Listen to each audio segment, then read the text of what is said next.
Hello everyone, welcome to Sawan classes. अगर आपका भी सपना है आरएएस बनने का तो आज का ये वीडियो आपके लिए बहुत ही ज़रूरी है। आज हम इस वीडियो में देखने वाले हैं कि आरएएस का एग्ज़ाम कब होता है, क्या इसकी स्कीम होती है, कितने पेपर्स होते हैं, कौन ये एग्ज़ाम दे सकता है, कब एग्ज़ाम होता है, कितना टाइम इसके लिए चाहिए एक अच्छी प्रिपरेशन के लिए, वो सब आज हम इस वीडियो में देखने वाले हैं। तो मैं अपने बारे में बता दूं, मेरा नाम है सावन शर्मा और मैंने आरएएस 2013 में इंटरव्यू दिया है और मेरी रैंक थी 682। उसके बाद 2018 वाला मेंस भी मैंने दिया हुआ है जिसका रिजल्ट अभी पेंडिंग है। बीच में 2016 में मैंने एसएससी सीजीएल भी क्लियर किया हुआ है। आरएएस की और आरपीएससी का जो अनसर्टेनिटी है उसको सबको देखते हुए तो आज हम पूरी एक डिटेल में बात करने वाले हैं। तो स्टार्ट करते हैं हम आरएएस के एग्ज़ाम को लेकर। तो पहला प्रश्न ये है कि आरएएस का एग्ज़ाम कौन कंडक्ट करवाता है। तो आरएएस का एग्ज़ाम कंडक्ट करवाता है RPSC, Rajasthan public service commission. RPSC और भी एग्ज़ाम्स कंडक्ट करता है, लेकिन जो राज्य का सबसे प्रतिष्ठित एग्ज़ाम है वो है आरएएस और इसको कंडक्ट करवाता है आरपीएससी। अब हम समझते हैं आरएएस में कितने पेपर्स होते हैं। देखो, आरएएस में 3 पेपर होते हैं। वो 3 पेपर कौन कौन से हैं? सबसे पहले प्री होता है, प्री क्लियर करने के बाद मेंस होता है और मेंस क्लियर करने के बाद होता है अपना इंटरव्यू। ठीक है, तो एक एक को हम लोग उठाते हैं। देखो, सबसे पहले आरएएस का जो एग्ज़ाम होता है उसमें होता है अपना प्री का पेपर होता है सबसे पहले। इस प्री में क्या होता है, 150 क्वेश्चंस आते हैं और इनके टोटल मार्क्स होते हैं 200 और इसमें नेगेटिव मार्किंग होती है 1/3। यानी 3 प्रश्न आपने गलत किए तो आपका एक सही प्रश्न भी उसके साथ गलत हो जाएगा। ठीक है, तो 150 नंबर का पेपर 150 क्वेश्चंस आते हैं, ये 200 नंबर के होते हैं और नेगेटिव मार्किंग होती है 1/3। ठीक है, अब ये कोई बहुत भारी इसमें कुछ है नहीं ऐसा। 200 नंबर का पेपर है। कट ऑफ कितनी जाती है इसमें से? कट ऑफ जाती है लगभग, अगर जनरल कैटेगरी या कोई भी कैटेगरी ले ले तो 80 के आसपास कट ऑफ जाती है। 2013 वाला जो पेपर था उसमें भी 78 के आसपास कट ऑफ थी। 2016 वाले में थोड़ा सा कम थी, 2-4 नंबर, और 2018 वाले में भी 77 या 78 कट ऑफ थी। तो कट ऑफ 80 के अराउंड मान लेते हैं। और अगर और खुद को सिक्योर करके चलना है तो 90 अबोव का एक टारगेट होना चाहिए कि हमको 90 मार्क्स तो लाने हैं। तो ये प्रीलिम्स होता है। इस प्रीलिम्स में सिलेबस क्या क्या होता है? राजस्थान की हिस्ट्री, ज्योग्राफी, करंट अफेयर्स होता है, इकोनॉमिक्स होती है, राजस्थान की पॉलिटिक्स है, ये सब है। सेम ये इंडिया में, इंडिया की ज्योग्राफी, हिस्ट्री, इकोनॉमिक्स, पॉलिटी और करंट अफेयर्स वगैरह। और वर्ल्ड जो जीके है उसमें अपने को पढ़ना है सिर्फ ज्योग्राफी का थोड़ा सा पार्ट है, वर्ल्ड हिस्ट्री सिलेबस में नहीं है। ठीक है, इसके बाद मैथ्स और रीजनिंग आती है और साइंस आती है। तो ये सब अपना प्री का एक सिलेबस होता है।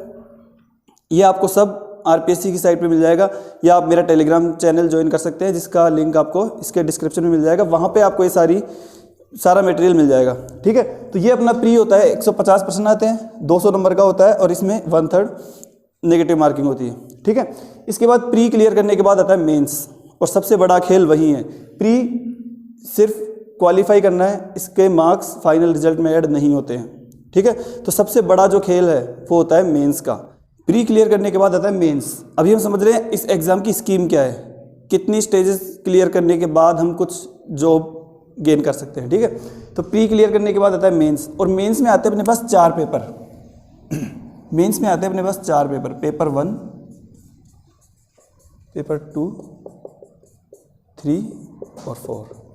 ये 4 पेपर आते हैं और इन चारों पेपर्स कितने कितने मार्क्स के होते हैं? 200-200 मार्क्स के। तो मेंस होता है पूरा 800 नंबर का। मेंस होता है 800 नंबर का। इसके बाद अपना होता है इंटरव्यू और इंटरव्यू होता है 100 नंबर का। तो अपना जो फाइनल रिजल्ट बनता है वो 800 और 100 900 नंबर से मिलके बनता है फाइनल रिजल्ट। जो फाइनल रिजल्ट होता है उसमें मार्क्स ऐड होते हैं मेंस और इंटरव्यू के। अब वेटेज देख सकते हो आप, मेंस 800 नंबर का है, इंटरव्यू 100 नंबर का है। तो एक लोगों में एक धारणा बनी हुई है कि मेंस पास कर लेता है, इंटरव्यू में फेल कर दिया, इंटरव्यू में फेल कर दिया। ऐसे बोलते हैं लोग, जिन्होंने कभी एग्ज़ाम नहीं दिया वो लोग यही बोलेंगे इंटरव्यू में फेल कर दिया। पर इंटरव्यू में फेल नहीं होता है, जो डिसाइडर है वो ये है मेंस। 800 में से जितना ज़्यादा स्कोर कर सकते हो उतना स्कोर करो। इंटरव्यू के मार्क्स जो हैं वो आपकी रैंक थोड़ी सी ऊपर नीचे कर सकते हैं, बाकी जो फाइनल जो डिसाइडर है वो ये है, जो मेन फैक्टर है वो है मेंस। अब इसको देखते हैं मेंस में 4 पेपर कैसे कैसे होते हैं। देखो, चारों पेपर है 200-200 नंबर के। चारों पेपर होते हैं 200-200 नंबर के। अच्छा, अब पेपर किस तरह से आता है? क्या सारे ही प्रश्न 10-10 नंबर के आते हैं, क्या सारे ही प्रश्न 20-20 नंबर के आते हैं, क्या सारे ही प्रश्न 5-5 नंबर के आते हैं, किस तरह से पेपर बनता है, पेपर फैक्चुअल आता है या एनालिसिस हमसे करवाता है या कुछ किस तरह से पेपर आता है, वो पूरा हम लोग देखते हैं। देखो पेपर 1 है, इसमें आता है अपने पास, देखो प्रश्न आते हैं जो अभी लेटेस्ट जो पैटर्न चल रहा है उसकी बात करते हैं अपन। लेटेस्ट जो अभी पैटर्न चल रहा है वो क्या चल रहा है, 2 मार्क्स के, 5 मार्क्स के और 10 मार्क्स के, ये प्रश्न आते हैं अपने पास, 2 नंबर का, 5 नंबर का और 10 नंबर का। 2 नंबर के प्रश्न में हमको लिखने होते हैं 15 वर्ड्स, 2 नंबर के जो प्रश्न है उसमें लिखने होते हैं 15 वर्ड्स, 5 नंबर के प्रश्न में लिखने होते हैं हमको 50 वर्ड्स और 10 नंबर के प्रश्न में लिखने होते हैं हमको 100 वर्ड्स। ठीक है, 2 नंबर, 5 नंबर और 10 नंबर के प्रश्न आते हैं। 2 नंबर के प्रश्न में 15 शब्दों में आंसर लिखना है। अब वो 15 शब्दों में आंसर, 15 शब्दों में लिखने के लिए आपको प्रैक्टिस करनी होगी बहुत। फिर 5 नंबर के प्रश्न आते हैं, वो लिखना है 50 शब्दों में और 10 नंबर का प्रश्न आता है उसको लिखना है 100 शब्दों में। पेपर कैसे आता है, पेपर आप लोग जो लिंक होगा टेलीग्राम का उसमें देखना। पेपर में क्या आता है कि एक क्वेश्चन लिखा होता है, फिर जगह खाली होती है, उस जगह में लिखना है। ऐसा नहीं कि लिख दिया फिर उसको मिटा दिया या कुछ काट दिया फिर नीचे और जगह मिल रही है, तो जगह आती है लिमिटेड। तो ये बहुत प्रैक्टिस करनी है कि गलत ना लिखा जाए। एक बार में लिखो, ऐसा नहीं कि उसको काट के फिर नीचे जगह ही नहीं है, नीचे फिर दूसरा क्वेश्चन आ जाएगा, फिर उसके लिए जगह होगी, फिर आप ज़्यादा काटा पीसी करोगे तो अच्छा नहीं होगा। अब देखो पेपर 1 जो होता है उसमें 2 नंबर के प्रश्न आते हैं अपने पास 25 और 5 नंबर के प्रश्न आते हैं अपने पास 16 और 10 नंबर के प्रश्न आते हैं 7।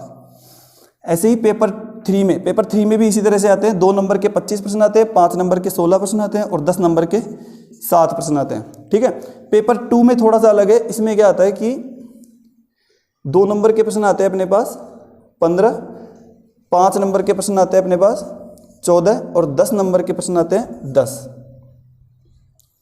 ठीक है, 15, 14, 10। अब देखो, अब इसमें भी अच्छे से इस रणनीति को अगर समझोगे तो प्रिपरेशन अच्छे से कर पाओगे। ठीक है, हम लोग क्या करते हैं, बुक्स लेके बैठ जाते हैं, कुछ सिलेबस देखा नहीं, पेपर्स देखे नहीं कैसे आ रहे हैं, और बुक्स लेके बैठ गए, पढ़ रहे हैं, ज़बरदस्ती पढ़ रहे हैं, पता नहीं क्या क्या पढ़ लिया और किस तरह से पेपर आता है कुछ पता नहीं। तो पहले पेपर की रणनीति समझो, पेपर कैसे बन रहा है, आरपीएससी कहाँ से क्वेश्चंस उठा रही है, उन्होंने सिलेबस कहाँ से बनाया है। आप सिलेबस को अच्छे से देखोगे 2-4 बार तो ये भी पता चलेगा कि सिलेबस कहाँ से बनाया हुआ है। जैसे आप लोग पैबेड का जब सिलेबस देखोगे तो पता लगेगा कि राजस्थान बोर्ड की जो बुक्स है 11th-12th की, वहाँ से पूरा सिलेबस वहाँ से उठाया ऐसे कैसे। साइंस का जो सिलेबस है उसमें एक दो टॉपिक्स अगर छोड़ दें हम तो सारा ऐसे कैसे राजस्थान बोर्ड की बुक से ये पता चल जाएगा कि आरपीएससी ने सिलेबस ही इस बुक को देख के बनाया है, तो इसका मतलब प्रश्न भी वहीं से आने हैं। ठीक है, तो देखो अब यहाँ पे क्या होता है कि जो 2 नंबर का प्रश्न होता है, एक 5 नंबर का, एक 10 नंबर का।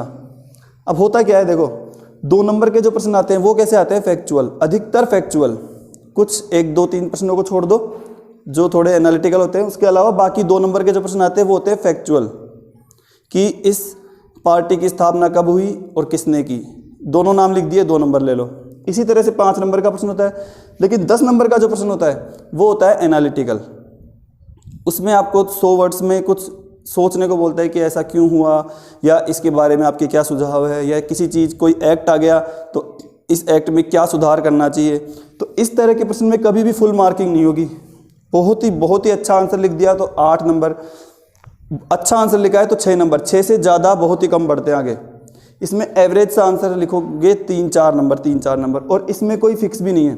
कई बार ऐसी कॉपियाँ देखिए जो आरटीआई से कॉपियाँ मंगवाते हैं, 2016 या 13 कोई भी एग्ज़ाम लो उसकी कॉपियाँ मंगवाते हैं, उसमें क्वेश्चन से रिलेटेड कुछ भी नहीं है पर 6-7 नंबर, और किसी ने अच्छा लिखा उसको 3 नंबर। तो इसमें आप कुछ नहीं कर सकते हो। जो एग्जामिनर को लगेगा पता नहीं क्या सोचते हैं, किस तरह के उनके पास जो कीवर्ड्स आते हैं वो किस तरह से आते हैं, तो वो सब एक बार छोड़ते साइड में। यहाँ पे ये है कि इसमें आप एवरेज मार्क्स ही लोगे, अच्छा लिखोगे तो भी एवरेज ही लोगे, कोई थोड़ा और अच्छा लिखेगा तो 1 नंबर ज़्यादा ले लेगा। ठीक है, लेकिन यहाँ पे ये 2 नंबर और 5 नंबर ये है आपके डिसाइडर। यहाँ पे जितना ज़्यादा स्कोर करोगे उतनी ही आपकी रैंक ऊपर जाएगी, उतने ही आपके चांस होंगे कि आप मेंस अच्छे से क्लियर कर सकोगे अच्छे स्कोर के साथ। मेंस क्लियर करना और एक अच्छे स्कोर के साथ करना बहुत डिफरेंस है। ठीक है, तो यहाँ पे ये जो 25, 15 और 25 ये प्रश्न है, ये 2-2 नंबर के हैं और इनमें हम ले सकते हैं फुल मार्किंग। तो इसके लिए जब पढ़ो तो कोई भी चीज़ पढ़ रहे हो तो वहाँ पे खुद से क्वेश्चंस बनाओ, इस तरह की रणनीति बनाओ कि मैंने आज ये चीज़ पढ़ी, इसमें से मैं 2 नंबर का प्रश्न बनाता हूँ, कोई 15 शब्दों में क्या प्रश्न बना सकता हूँ। खुद जब बनाओगे, खुद उनके आंसर लिखोगे, तो वो बेस्ट प्रिपरेशन है, बजाय कि आप किसी और के प्रश्नों को सोल्व करो। ठीक है, अब क्या कहाँ से पढ़ना है, क्या पढ़ना है, वो हम बाद में देखते हैं, पहले हम एग्जाम को समझते हैं, एग्जाम क्या है। फिर आता है 5 नंबर का प्रश्न। 5 नंबर के प्रश्न में भी आपसे इंफॉर्मेशन मांगी जाती है। ये जो 2 और 5 नंबर के प्रश्न है, यहाँ पे किसके पास कितनी इंफॉर्मेशन है, कितनी इंफॉर्मेशन किसी ने कलेक्ट कर रखी है, बस वो इंफॉर्मेशन आपको कॉपी पेस्ट करनी है। अभी जब तैयारी करोगे तब आपको उनको कॉपी करना है माइंड में, और उसको पेस्ट कर देना है जाके कॉपी में, आपकी एग्जाम आंसर कॉपी में, आंसर बुक में उसको पेस्ट कर देना है बस। और इनमें कुछ भी नहीं है। बहुत कम 1, 2, 3 प्रश्न आएंगे ऐसे जहाँ पे आपको एनालिसिस करना होगा, तो उसमें आप कोई बहुत भारी ऐसा नहीं होगा कि जो उसका एनालिसिस कर देगा वो बहुत अंतर ले जाएगा, ऐसा नहीं है। आधा नंबर 1 नंबर ज़्यादा हो जाएगा और इससे ज़्यादा कुछ नहीं होगा। बाकी जो इन्फॉर्मेशन आप वहाँ पे पेस्ट करोगे, वो एक इन्फॉर्मेशन में क्या है, देखो याद है तो है, नहीं है तो नहीं है। फलानी पार्टी की स्थापना किसने की, अगर वो आपको याद है तो ठीक है, नहीं है तो नंबर नहीं मिलेगा, अगर याद है तो पूरा नंबर मिलेगा। लेकिन यहाँ पे इस चीज़ का सुझाव दीजिए, तो हो सकता है आपने थोड़ा ज़्यादा अच्छा सुझाव लिख दिया हो, किसी एक ने थोड़ा कम अच्छा सुझाव लिखा हो, तो आधा 1 नंबर का डिफरेंस हो जाएगा। पर यहाँ पे डिफरेंस होगा पूरा 2 नंबर का, हर प्रश्न में, हर प्रश्न में। ठीक है, तो ये इस तरह के प्रश्न आते हैं, 2 नंबर, 5 नंबर और 10 नंबर। और पेपर 4 की अगर हम बात करें, तो पेपर 4 है इस एग्ज़ाम को पास करने का रामबाण।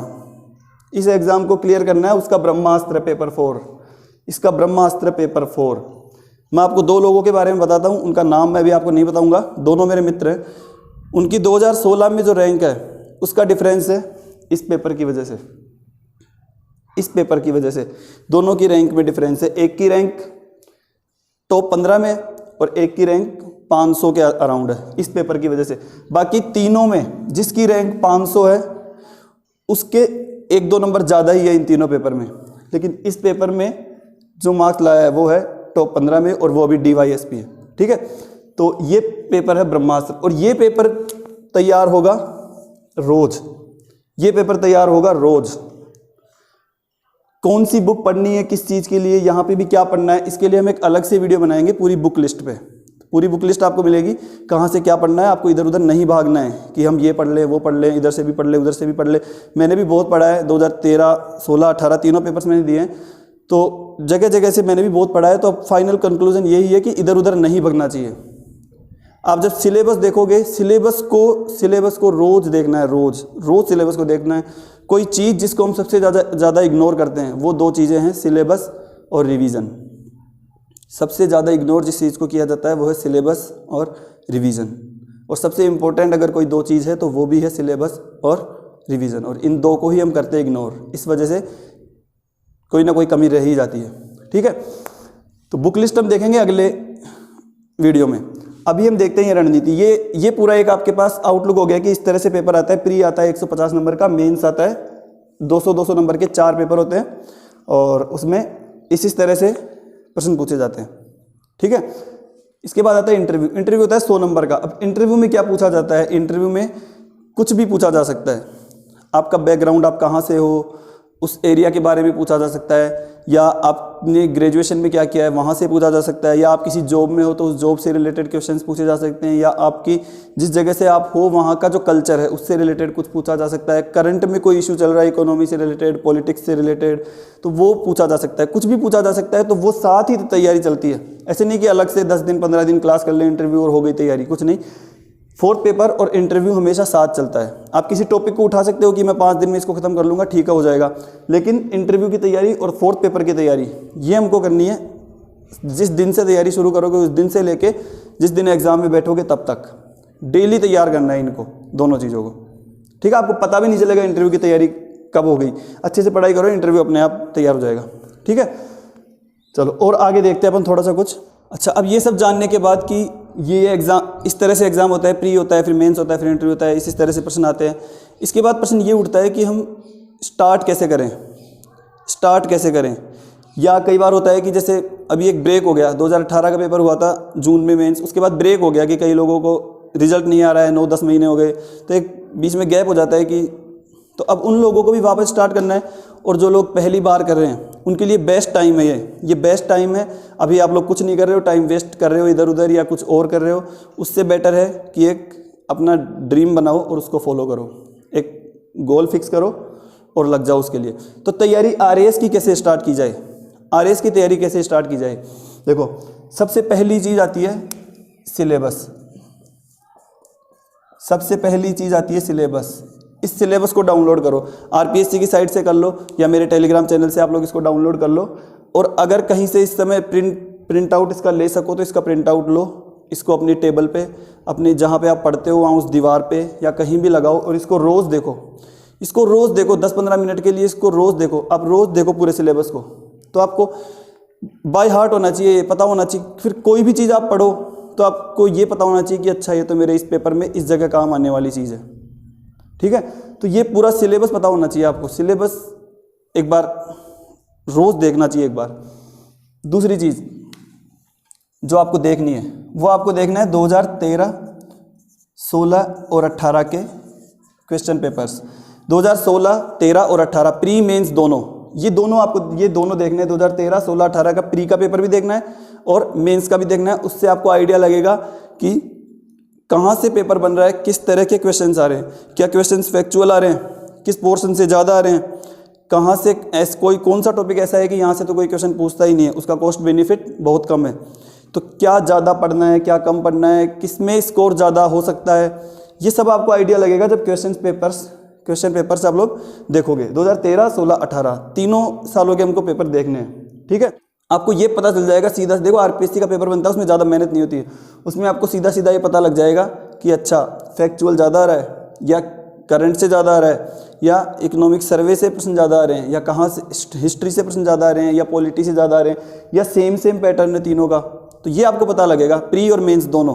ठीक है, देखो आरएएस में जो क्वेश्चन बनते हैं उसका क्या पैटर्न होता है। मेंस की अगर हम लोग बात करें तो फैक्चुअल प्रश्न आ सकता है कि क्या है कोई चीज़, दूसरा बन सकता है क्यों है, तीसरा बन सकता है क्या कमी है, चौथा बन सकता है क्या इसके गुण हैं, पांचवा आ सकता है और क्या सुझाव हैं।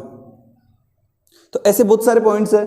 अब 2016 का अगर पेपर देखोगे, 2016 का पेपर, तो 2016 का पेपर था पूरा फैक्चुअल, चाहे प्री चाहे मेंस दोनों देखोगे, ये पेपर था फैक्चुअल।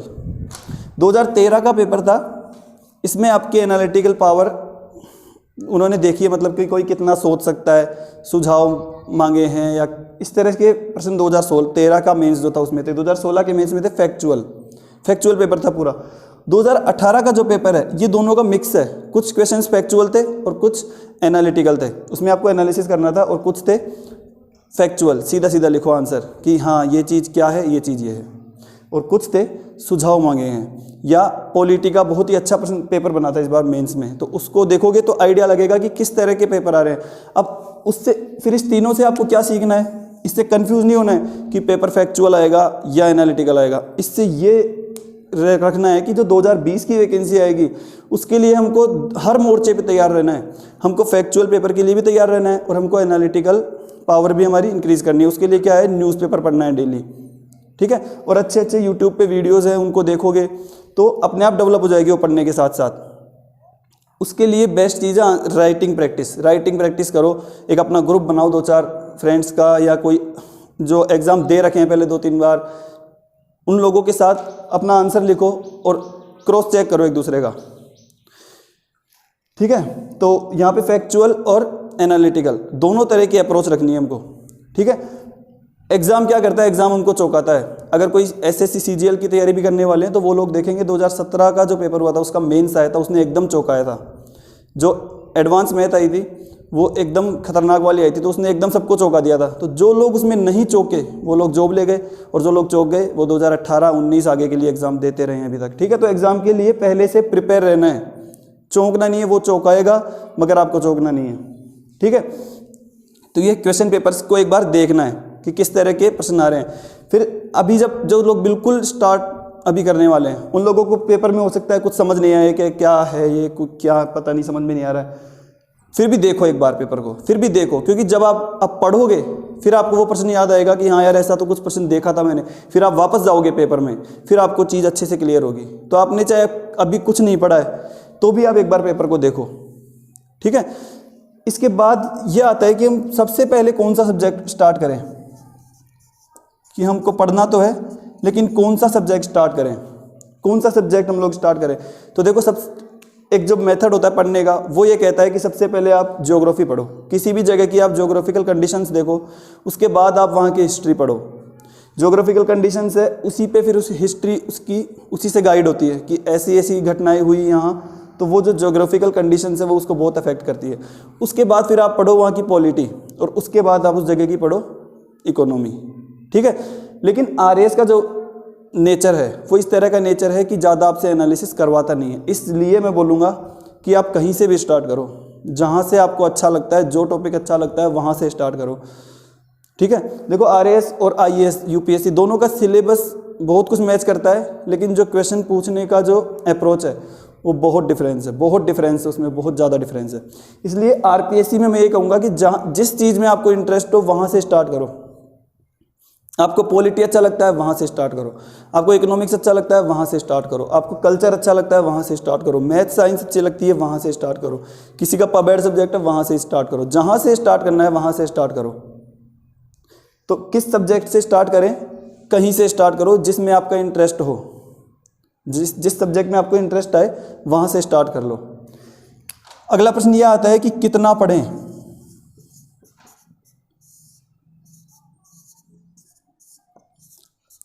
कितना पढ़ें? तो ये जो प्रश्न है कितना पढ़ें, इसका आंसर किसी के पास नहीं है। कितना पढ़ें इसका आंसर किसी के पास नहीं है। आपको लोग बोलेंगे कि 8 घंटे पढ़ ले बहुत है, 3 घंटे पढ़ ले बहुत है, 5 घंटे पढ़ ले बहुत है। कितना पढ़ें इसका आंसर किसी के पास नहीं है। इसका आंसर कोई दे सकता है आपको तो वो हो आप खुद। कितना पढ़ें इसका आंसर कोई दे सकता है तो वो हो आप खुद। कैसे? देखो, सबकी अलग अलग पावर्स है, सबको किसी को जल्दी समझ आ जाती है कोई चीज़, किसी को लेट समझ में आती है, किसी का किसी चीज़ में इंटरेस्ट नहीं है। जैसे कि पॉलिटी पढ़ो, अब हो सकता है किसी को बिल्कुल इंटरेस्ट नहीं है स्टार्टिंग में, किसी का कोई बिल्कुल साइंस बैकग्राउंड से है तो उसको कम समझ में आएगा, तो उसको थोड़ा ज़्यादा टाइम देना है उस चीज़ को। जब साइंस की चीज़ें आएगी तो वो फटाफट उस चीज़ को गेन कर लेगा। तो उतना एक अपना डेली एक गोल फिक्स करो कि मुझे आज इतना पढ़ना है। अब उस चीज़ को पढ़ने में चाहे आपको 12 घंटे लगे, चाहे आप उसको 3 घंटे में पढ़ लो, ये आपके ऊपर है। तो एक दिन में कितना पढ़ें इसका आंसर आपके पास खुद के पास है। आप अपना एक गोल फिक्स करो डेली और उस चीज़ को ख़त्म करो और आराम से, ठीक है। अच्छा, एग्ज़ाम कब होगा? ये भी एक प्रश्न है, एग्ज़ाम कब होगा? क्योंकि होता क्या है, जब एग्ज़ाम ही सामने नहीं है तो पढ़ने की मोटिवेशन नहीं मिलती। एक मोटिवेशन होना बहुत ज़रूरी है। अगर आप सेल्फ मोटिवेटेड हैं तो बहुत अच्छी बात है। देखो, एग्ज़ाम कब होगा इसके लिए एक बात तो पहले क्लियर होनी चाहिए, कभी भी होगा लेकिन एग्ज़ाम होगा। कभी भी होगा, कल होगा, चाहे 1 साल बाद होगा, चाहे 1.5 साल बाद होगा, लेकिन एग्ज़ाम होगा। एक दिन वो ज़रूर आएगा जिस दिन एग्ज़ाम होगा। तो उस दिन पछताना ना पड़े, उसके लिए आज से स्टार्ट करो। आज से स्टार्ट करो, कल कभी नहीं आएगा। आधा घंटा पढ़ लो बैठ के, लेकिन आज से स्टार्ट करो।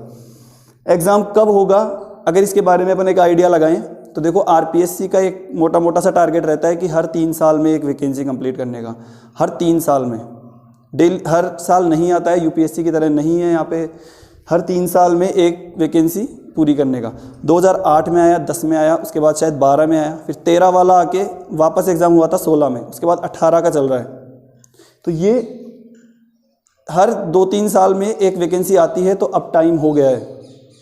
अभी 2018 मेंस का एग्ज़ाम हुए 9 से 10 महीने हो गए हैं, उसका रिज़ल्ट आएगा और उसका रिज़ल्ट जैसे ही आएगा उसी महीने के लास्ट में या उसके 15-20 दिन में नई वैकेंसी श्योर आएगी, ज़रूर आएगी। देखो क्या होता है कि आरपीएससी जो है उसकी गर्मियों में काम करने की क्षमता बढ़ जाती है, पता नहीं क्या रिलेशन है, लेकिन आप देखना कोई भी प्री होता है वो अधिकतर होगा अगस्त, सितंबर या अक्टूबर के आसपास, तो उसकी वैकेंसी आ जाती है मई जून के आसपास, अप्रैल मई जून। तो अभी टाइम हो गया है, हो सकता है ये लॉकडाउन ख़त्म हो, उसके बाद रिजल्ट आए मेंस का और फिर नई वैकेंसी आ जाए, ठीक है। तो अभी टाइम हो चुका है, इसलिए ये बेस्ट टाइम है। अभी प्रिपरेशन स्टार्ट करो और जो लोग अभी सोए हुए हैं उनसे 2 कदम आगे रहो, ठीक है। तो एग्ज़ाम कब होगा इसका मोटा मोटा आइडिया यही लगा सकते हैं कि जब लॉकडाउन ख़त्म होगा, मेंस का रिजल्ट आएगा, उसके 15-20 दिन या 2 वीक 3 वीक के अंदर वैकेंसी आ जाएगी और अक्टूबर या सितंबर तक, नवंबर में हो सकता है प्री हो जाए। इस साल 2020 में हो सकता है प्री हो जाए, तो उसके लिए रहना है प्रिपेयर। अच्छा, एक बार वापस यहाँ आते हैं कितना पढ़ें। तो पहली बात तो ये है कि आप खुद बताओगे आपको कि आपको डेली कितना पढ़ना है, लेकिन फिर भी एक एवरेज हम लेके चलें तो अभी जैसे कोई नोटिफिकेशन नहीं है, कुछ नहीं है, तो अभी आप 3-3 4 घंटे बहुत है, इतना पढ़ो। 3 घंटे एक एवरेज लेके चलो, कभी हो सकता है 4 घंटे हो जाए वो, कभी हो सकता है वो 2.5 घंटे हो जाए। तो 3 घंटे एक एवरेज लेके चलो। जब आपका नोटिफिकेशन आ जाए, लगे कि एग्ज़ाम अब बिल्कुल पास है, तो उसको फिर आप एक्सपोनेंशियली बढ़ा सकते हो, या जैसे भी आप बढ़ा सकते हो, तो उसको बढ़ाओ अपनी जितनी आपकी कैपेसिटी हो, जितना आप में कैलिबर हो।